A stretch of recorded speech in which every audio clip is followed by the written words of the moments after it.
It was 2019. I lived in a house with two other girls. We were all in our early 20s. The house backed into a park. It was more like an open lot that was accessible through a main road. There wasn't any playground or barbecue area there, just long thick grass and trees. The backyard fence was only about waist high, and there was a tree on the right-hand side, obstructing about half of the view over the fence into the park. One night after I showered and got into my underwear and a baggy shirt, because it was summer, I hear the dog in the backyard going absolutely mad.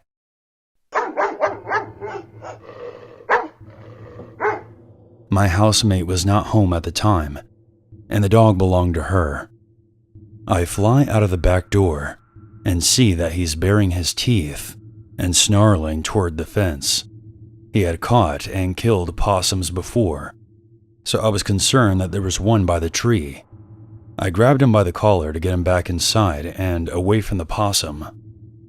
As I did, I got a shiver and a sense that something wasn't right. He was still going ballistic, and I looked up and saw a figure standing in the dark just on the other side of the fence. It was a man who was about 5'10", and he didn't say anything. I couldn't see his face. I naturally jump and say, "Oh my goodness, I didn't even see you there." The man did not reply. He just stood there in his beanie and jacket, staring at me. I kept the dog in front of me as I backed into the house. Once inside, I locked up everything and closed all the windows, and I called my partner to come over. A few small things happened over the next few months, but nothing that really stood out. There was a popped security screen, and we found some computer parts in the lawn that could have been discarded by kids or something. One night, I get home after having drinks and dinner with some friends. It was late, around 10 p.m. We often left the back door open to let the dog come in and out. We always just kind of assumed that the dog would scare away anyone from breaking in. How naive. When I got into the kitchen, which was next to the back door, I hear the dog barking in the backyard. Again, this has happened many times before, so I ignore it and make myself a drink before going out there and bringing him back inside. I then see a shadow move to my right, inside the f***ing house, rounding the corner from the back door into the kitchen. I froze. I then think to myself, what on earth is this man doing?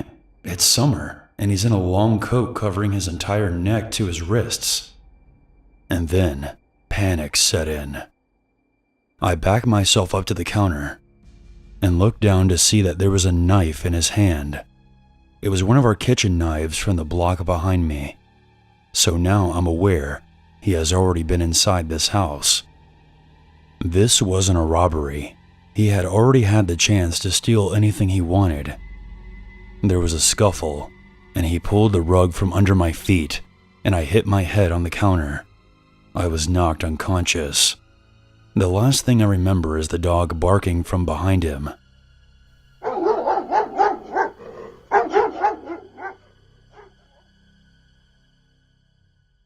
It turns out our scary dog was too afraid to attack him, but he was still doing his best to scare him away. The police and detectives eventually came, but there wasn't anything that they could do, because technically there was no breaking and entering, since our back door was left wide open. This also meant that it would be difficult to determine what he touched. I also seem to remember that he was wearing gloves, but I'm not 100% sure about that. I did have defensive wounds to my hands and some bruising, but overall I was fine. It could have been a lot worse. Nothing ever came of this. The police suggested that we lock our back door from now on and hope nothing like this would ever happen again. I can't be sure if it was the man I saw by our back fence. Around this time, we had a third housemate. One day she asked me for a cigarette because she was stressed out about something. I told her that I didn't smoke, and then she suggested that it must be our other housemate. Confused, I said, "What are you talking about? Neither of us smoke." Apparently, she had been picking up cigarette butts from outside the front and side doors of our house for her entire stay. She never said anything about it because she decided it was something that bothered her, but clearly not us, so she didn't mind cleaning them up. She would leave very early in the morning for work, before either of us woke up, which is why we never saw them.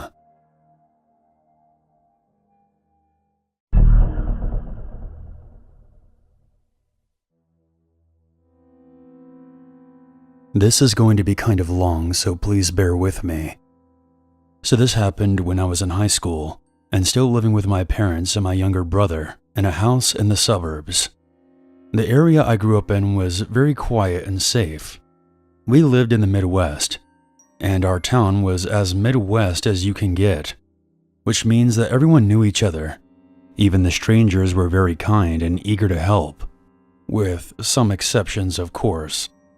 Our neighborhood was the kind of place where every third house had the same exact layout, which means everyone was pretty much living on an equal level. For the most part, everyone got along pretty well, and there was hardly any crime since everyone was coming from a similar financial background.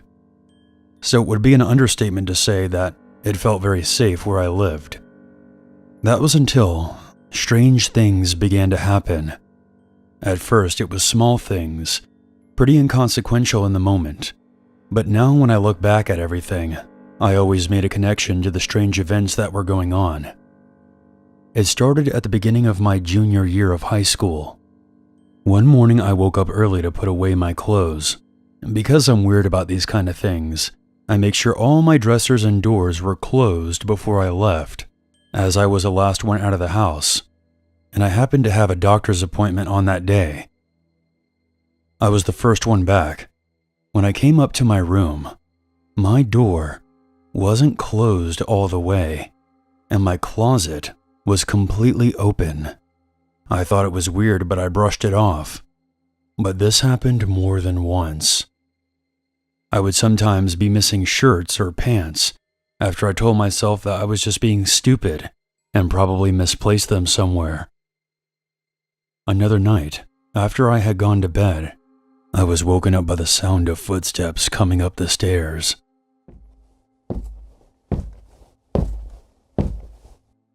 The fifth step always creaked very loudly, and when I heard that, I instantly sat up. I remember it clearly because I could hear it over my fan. After the footsteps stopped, I checked every room upstairs. All of the bedrooms were on the second floor. All the doors were closed and everyone else was sleeping. All of the doors creak pretty loudly when they're opened in the night, so I would have heard something since I was the only one who slept with their door open. I couldn't see much. Everyone was sound asleep. I stayed awake for a while to try to catch it again, but I eventually fell asleep, figuring that my mind was just playing tricks on me. I asked my family about it casually the next morning, but everyone said they slept through the night. All of these small occurrences accumulated into one of the weirdest experiences I've had to date. It was halfway through the year, and I had driven myself and my brother home from high school. I threw down my bags on the dining room table and laid down on the couch to watch some TV. My brother went downstairs to take the dog out and then play some video games. I could tell by the fact that there were no other cars in the garage that my parents were still at work. So I put the volume on medium so I could hear them when they got back. My parents used to give me a lot of crap for watching TV after school. Everything was fine, and I actually began dozing off when I heard a very distinct thumping sound coming from upstairs. I thought it was just my imagination. I watch a lot of horror films, so I tend to be pretty jumpy sometimes. I went back to my show, but the thumping continued for about 5 minutes.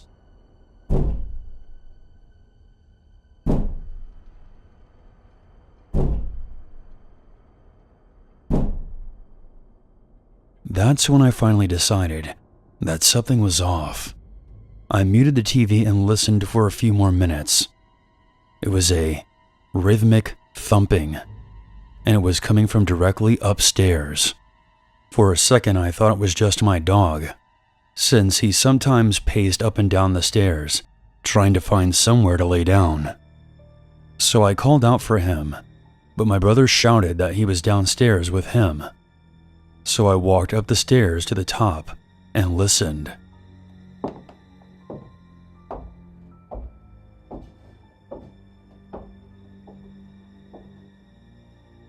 The noise was coming from directly above me. I started to get scared when I realized that the only thing above me was the attic. And furthermore, I realized that it wasn't thumping that I was hearing. It was footsteps, like somebody was wearing boots and pacing around the attic. Even though I was thinking the worst, I told myself to be practical. There are only 2 entrances to the attic, a small panel in the ceiling of my brother's bedroom, and a 3rd-story window. I checked his bedroom, and the panel looked like it hadn't been touched in a very long time. We hadn't even opened it since we moved in, because the previous owners told us it was just insulation and wiring. I then thought about how we were having trouble recently with our satellite dish, and my dad had to call a repairman to come fix it. I opened the front door and went around back, but there wasn't anything on the roof. Not that I could see anyway. It was pretty high up. I then went back inside. My brother was standing in the doorway, asking me what was going on, since he heard the door open. I told him about what I heard and asked him to come check it out with me, just to make sure I wasn't going crazy. When we got upstairs, he gets this weird look on his face and then asked, "What is that?" I felt relieved knowing it wasn't just me. I whispered, "It sounds like somebody is walking up there, right?" He nods and points downstairs, suggesting that we say no more and I should follow him down there. The floors are pretty thin in this house, so in case there was somebody up there, we would want to talk about this out of earshot. Once we were downstairs, I tell him about the roof and the possibility of a repairman being up there, although I didn't see a van outside, and my brother shakes his head, saying that the repair people were coming later that week. That's when we decided to call our dad. I explained everything to him. I could tell that he didn't believe us, but was trying to be nice about it. I can't exactly blame him. It was highly improbable for somebody to even want to be in our attic, let alone get up there. He suggested it might have been a bird or a raccoon. We lived near a large patch of woods. I tried explaining to him that no animal could make that kind of thumping sound. If it was a bird, it would have had to have been repeatedly slamming itself into the floor. And even then, that wouldn't explain how the floor was creaking, like somebody was shifting their weight. He said just to wait it out, and that he would be home soon. The thumping continued for well over 30 minutes. I decided to camp out in my brother's room until it stopped. After about 15 minutes, I had to use the restroom. There's one right next to his room, and is still under the attic. As I was washing my hands, I realized that the thumping was a lot louder now, and directly above me. It was weird because before, the thumping was loud when I was in my brother's room. It was like the sound had followed me. Sometimes when I get really scared, I get super angry.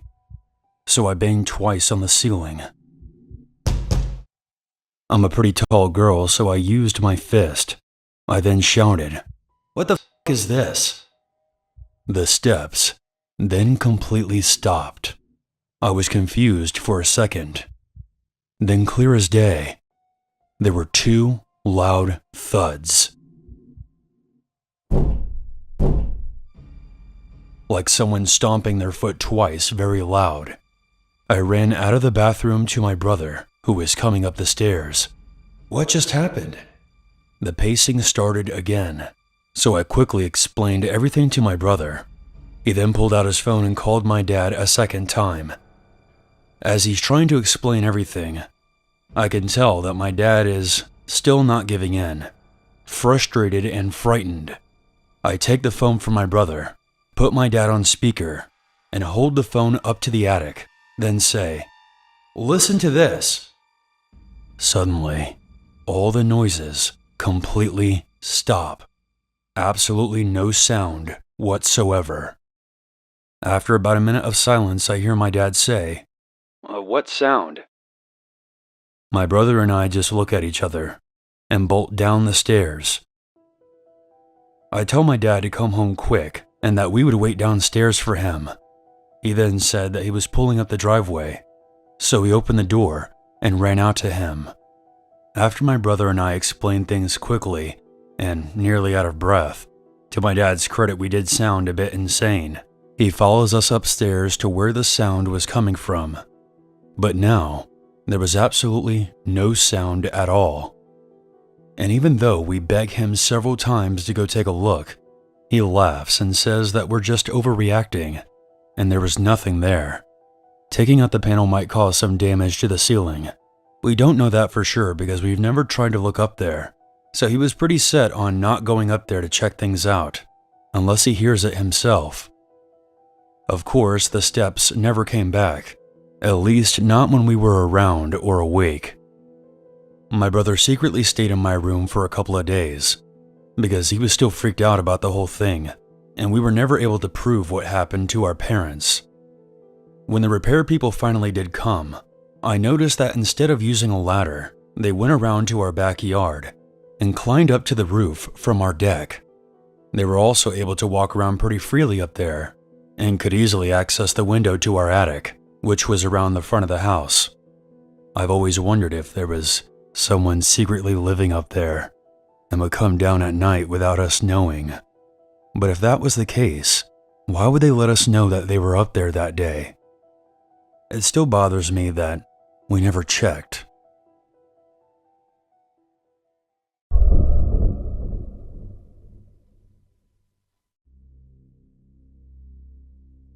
My name is Caleb Fletcher. I'm 16 years old, and the story that I'm about to tell is something that I'll never forget. This took place on the 24th of August. School had been going on for about 2 weeks, so to decompress, I decided to see if my friends Griffin and Broly wanted to hop on Fortnite. My mom and sister were out shopping, and my dad was working, so I was pretty bored. It was around 8 p.m. when we finally got online to play.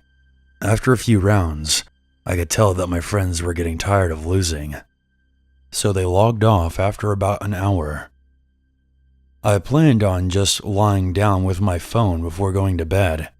That was until I heard my 2 dogs barking outside. It's not that unusual for them to bark, given how people walk on the side of the road outside of our front yard. But I still looked anyway. You can never be too careful these days. I didn't see anyone there, but seconds after I looked out of the window, I heard our garage door opening and then closing.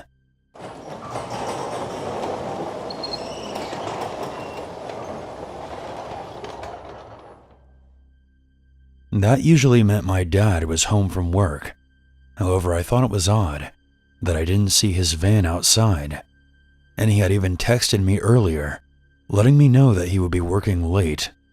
I decided to walk downstairs into the dining room to get a better look. From there, I could see that the driveway was empty. At first I thought, oh shit, could it be a ghost? For context, someone had died on our property many years ago when there used to be a gas station here. Apparently an old man put too much air into his tire and it exploded. Now, I'm not the type to go investigate strange noises in the night, so I ran back up to my bedroom and texted my family group chat to ask if anybody was home. I told my mom about the garage door. and she told me to turn off all the lights, lock my bedroom door, and stay in there until she got home. So I did just that. About 15 minutes later, I thought I heard the wooden floorboards downstairs creaking, like somebody was trying to sneak around.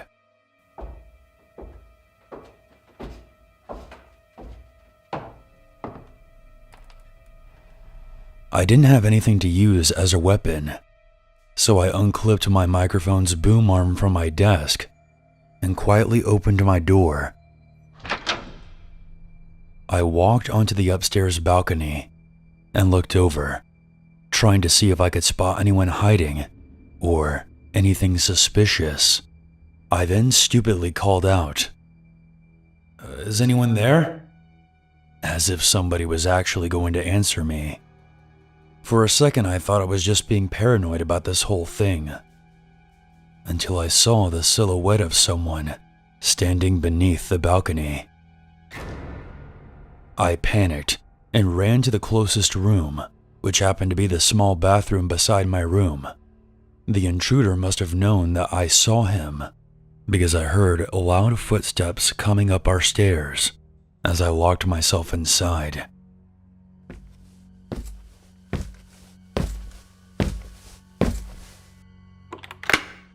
I was cursing under my breath that I had accidentally left my phone in my bedroom. After hearing nothing for several minutes, I finally built up enough courage and bolted out of the bathroom into my bedroom, locking the door as soon as I got in. My sister's room was right across from mine, and I noticed that her door was open. So I figured that's where the intruder must have gone. After locking myself in my bedroom, I grabbed my phone and dialed 911. But just before I hit the call button, I noticed that the door to the storage room was slightly ajar.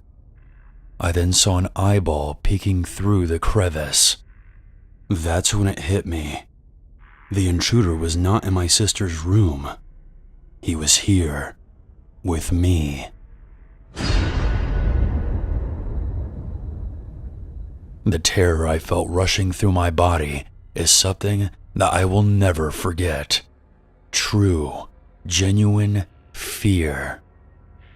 I ran out of the bedroom and booked it down the stairs and out my front door. I then ran up the hill to my neighbor's house, who happened to be a police officer. I told him about the intruder hiding in my bedroom, and he immediately alerted the police.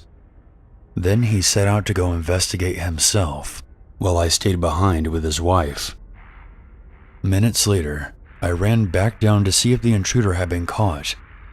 When I entered my house, I saw a tall, skinny man I had never seen before. He had a gray beard and a dirty black coat. He was on the ground, being handcuffed by my neighbor. Ever since that night, I'm no longer allowed to be home alone anymore, and we have upgraded our security around the house now. My family is just happy that I wasn't hurt and are very thankful for my neighbor's bravery. I don't wish an experience like this on anyone, not even my worst enemy.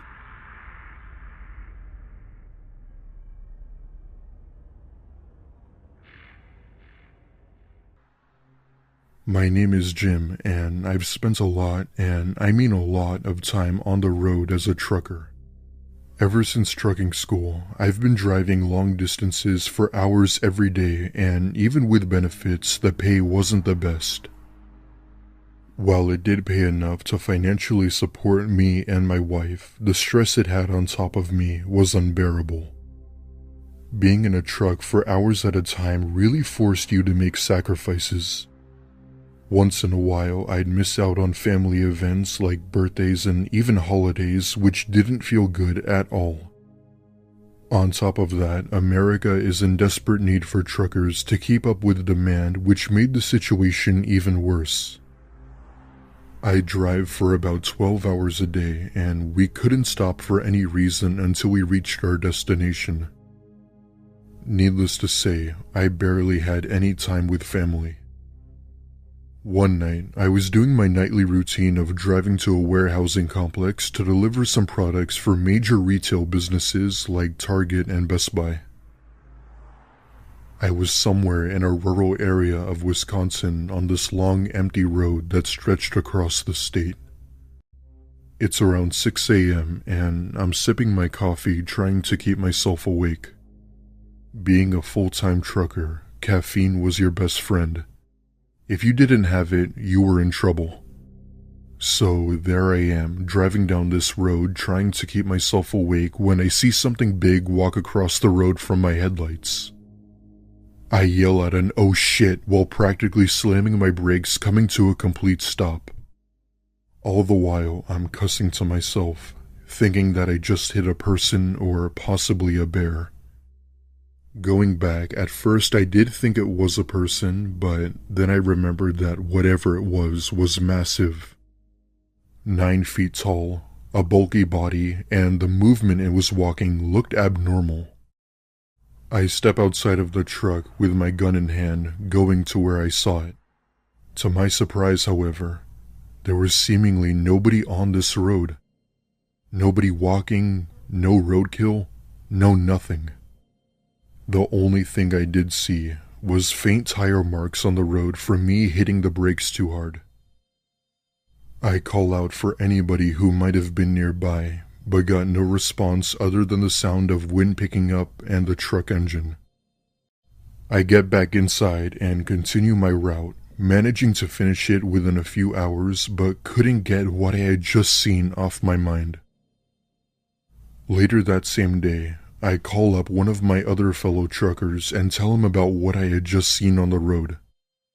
It turns out that he had experienced things that were similar and that it was likely a hallucination given that I was tired.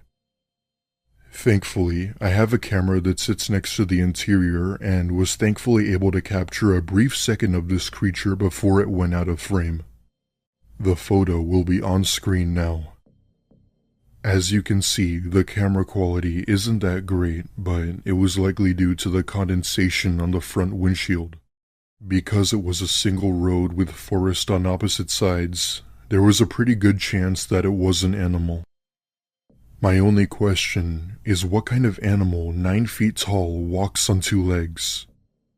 I don't know if it was a person, I don't know if it was Bigfoot. One thing I do know was that I wasn't imagining it. My name is Sarah, and this happened to me a few years ago when I was a sophomore in college. I attended school in one of the most quiet and safest cities in the country. The people were nice, the crime was low, and sirens would almost never be heard. Because of this, I never really had any unsettling encounters. However, little did I know that would all change in just one night. It was late November of 2021, and my friends and I had decided to go out to a bar to celebrate getting through finals. While the city did have low crime, it was also known to have a lot of bars and pubs. This resulted in a lot of bar fights where cops would be called. Anyway, my friends and I are at the bar taking shots and having a blast. The feeling of relief you get when finishing finals was amazing. At around 1 a.m., I told my friends that I had to go as I had to finish packing to fly back home the next day. However, they wanted to stay behind and finish their drinks, so I said my proper goodbyes and stumbled out of the bar. Because I was nearly drunk at this point, I went on my phone and decided to order an Uber back to my dorm. Thankfully, one accepted my ride request almost immediately, which wasn't common seeing that it was late. I sit down on the outside bench when I see a car pull up and someone waving their arm out. Even in my drunken state, I assumed that this had to be my Uber, even though the app showed he was still 4 minutes away. I brushed it off, assuming it was a glitch in the app, and got into the car. The very second I get into the car, I immediately noticed the red flags. For one, he didn't even say my name, and 2, he never greeted me. But it was late, and I was simply too tired to care and just told him my address. As I'm in the car, I also noticed that he never put the address into his GPS, which I found odd. Figuring he must have known the area well, I let him do his thing while I just kinda kept to myself. I'd try asking him questions to make small talk, but he'd just reply with one-word answers. It eventually came to a point where I didn't even bother talking to him anymore. At one point, I look out the window and realize he was going in the complete opposite direction of my campus. Hi, sir. My college is in the other direction. I see him glance at the rearview mirror while giving me a nod as if he had acknowledged or understood me. However, he didn't turn around and just kept driving until he eventually pulled over beside an old office building. That was when I slowly came back to reality and knew what was going on when I start panicking. The fake Uber driver gets out and tells me to stay put while he goes around the building. I have no idea who or what he was going to get, but whatever it was definitely wasn't good. I grab my cell phone and see that I had several missed calls and messages from the real Uber driver. I knew I didn't have a lot of time, so I slowly open the door and start running while trying to keep my balance. There weren't many people in this part of the city, so I ran into a nearby shop that was still open where I called the cops. I'd say within a few minutes, 2 police cruisers pulled up to the office building, but the car that was there was gone. They questioned me and made sure I described the car's description in perfect detail. I'm still unsure if they ever found the car or not, but I'd like to think that they did. A month after this incident, I saw a chilling news report about a couple who had gone missing getting into a car they thought was their Uber. The boyfriend's body was found 20 plus miles away. The girlfriend survived even after suffering from severe bruises. The news said it was someone they apparently knew, but I've always wondered about that.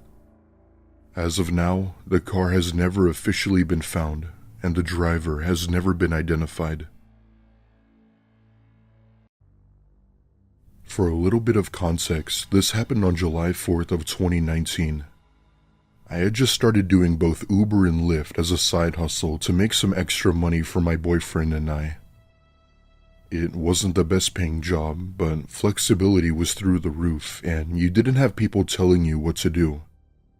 It's a chill and steady job, but you always had to stay on top of what you were doing. Anyway, it was the 4th of July, and I decided to do some Ubering as I knew there would be a lot of people out. Every 4th of July, my city hosts this annual music festival where thousands of people attend, so I was guaranteed to get a few people. Almost immediately, I kept getting requests left and right as people exited the venue. I decided to choose one, and within a few minutes I see a man walk up to my car.